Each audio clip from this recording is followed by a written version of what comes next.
A nivel mundial, estamos hablando de Scorpions, que tiene nuevo material discográfico, Humanity Hour 1. First of all, thank you very much for the time of this interview. It's an honor to have you here. Thank you. Thank you. So the first question, what is the most important thing that you want to express with this new album, Humanity Hour 1? Well, you know, it's an album we did in Los Angeles last year with Desmond Child as a producer, and Desmond came up with the idea and the concept of Humanity Hour 1, and we thought it would be nice, you know, not only to rock like crazy and come out with a new record that's definitely rocks really hard, but also at the same time that carries a message. And well, it's an old message, it's make love, not war, you know. You see on the cover, on the artwork, you see the cyborg standing in front of a crater, and in a way it's all of us, you know, asking ourselves, where do we go from here? Is it time to turn around and find back to the road of humanity, to find back to my love and respect for each other in this world?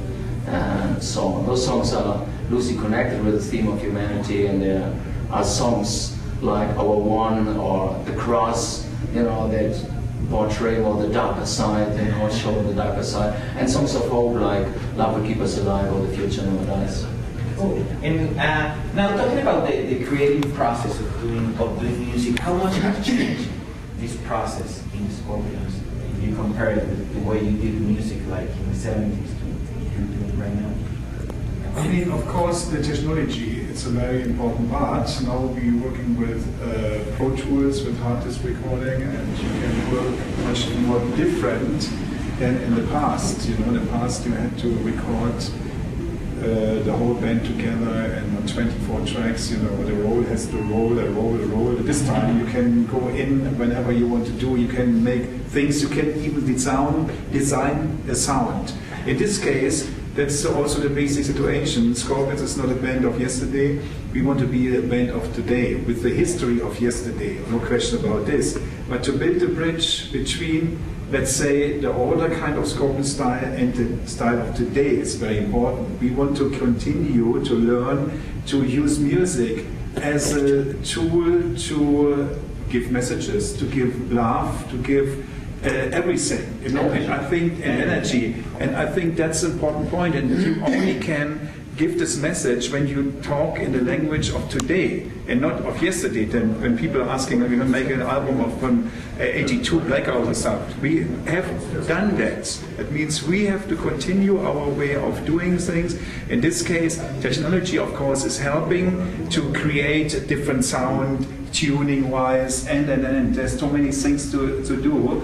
And of course, and we're following this road, and we want to use new things. That's the reason why we work with Desmond Child and his team, and James Mike as producer, because he is the person who we thought can lift up the Scorpions, because he sees from outside what our strengths are and try to get it out of us. And I think that they did, and that's a good point, and that's for us important when we do an album, not to do an album that let the fans know that we are still alive, no, do an album to please ourselves and please the audience. And during all your history, you're making a great balance between rock songs and melodic ballads. How hard is to do and to get that balance when you're creating music? I mean, I think with the Scorpions that comes quite natural. You know, I think we're just reflecting the human side of ourselves. Everybody has like a sort of like an aggressive way and more like a romantic way. I think every human being, and we just express this in our music. So you have like both sides of the coin, if you want to. And it happened from the very first album in the early 70s until today. Cool. And also during your history, you're playing in really great moments of rock and roll history. Like one could be like in '88 when you were like one of the first Western group band playing Moscow. Do you remember? What is the most important thing that you remember? That's hard at that time to play in Moscow.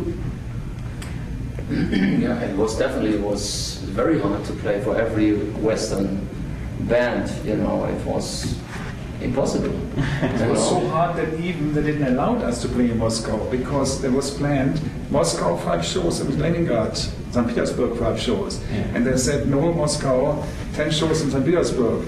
we took the offer and said, okay, we better play in St. Petersburg instead of not playing. Yeah. It was very hard. This was the old time of.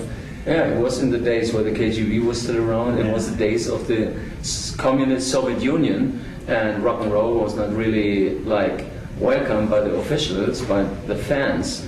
They loved it, and Scorpions, I think that with Still Loving You and with the albums we did in the 80s, a massive fans in the Soviet Union. So when we played there in 88, it was like Beatlemania. I know. You know, it was fantastic. And 1 year later, like Rudolf said, it was not allowed in 88 to play in Moscow, but 1 year later we played in Moscow at the Moscow Music Peace Festival, and there were 100,000 fans, not only from Russia, but from all over the Eastern Bloc countries. And it was just a fantastic moment in time, and we all could feel at the time times of the Cold War would be over soon, and there was a whole new generation, and it was a very inspiring moment. Cool. And I think that probably the greatest moment in your career, it was like in 1990 in the Wall with Claudio Waters, not just because of the opportunity to play the music there, but it's because of your country, because of what happened with the society and how much has changed the point of view of everybody. What is the best memory that you have of that night? Driving with a limo on stage, escorted by Haynes Angels. It was unbelievable. But the most strange part was that we had to wait in the limo until we get the sign. And the click, it was a kind of click to the whole show, which sign, like the click goes to the whole show, and counts in. And the driver was a woman, had to start the car, but the car didn't start. In this case, we're sitting there in, you can believe, 500,000 people sitting there, waiting, standing there, and we sit in a car, and we hear 18, 17, 16, but then in the last second, she started the car, we go up to the stage, and exactly in a moment when Herman was sitting on the drums, we could start. It was zero, you know, and we started Flash. It was unbelievable. That was a magical moment. Yeah, it was a magic moment. One of those shows, you know, when you think, like in all those years in Berlin, since we grew up not too far away from the Berlin Wall, you know, I remember Rudolf and me, we went there for a visit to East Berlin, you know, and to go there to the former DDR, it was always a nightmare. It was so difficult, you know, as a visitor from the West. And we went to, like, I think it was in the 70s or early 80s, I think we went into a club some Sunday afternoon. At the record store. Yeah, and we were not allowed to enter this club because we were wearing jeans, you know. It was like, so, and years later, with Roger Waters playing at Potsdamer Platz, next to the Brandenburg Gate, the side where, I mean, this was like no man's land, where so many people got killed trying to make their way to the West, and it was very touching. All you needed this time, you know, not a passport, but your backstage pass, you know, and to play in front of 250,000 people and be part of this whole project. For us as Germans, it was a very, very special moment. You know, and the whole Russian story with Wind of Change and all that became an anthem of the coming down of the Berlin Wall, that song. And, you know, it was a very special moment in the Scorpions history, and it was for us as German citizens, it was a very special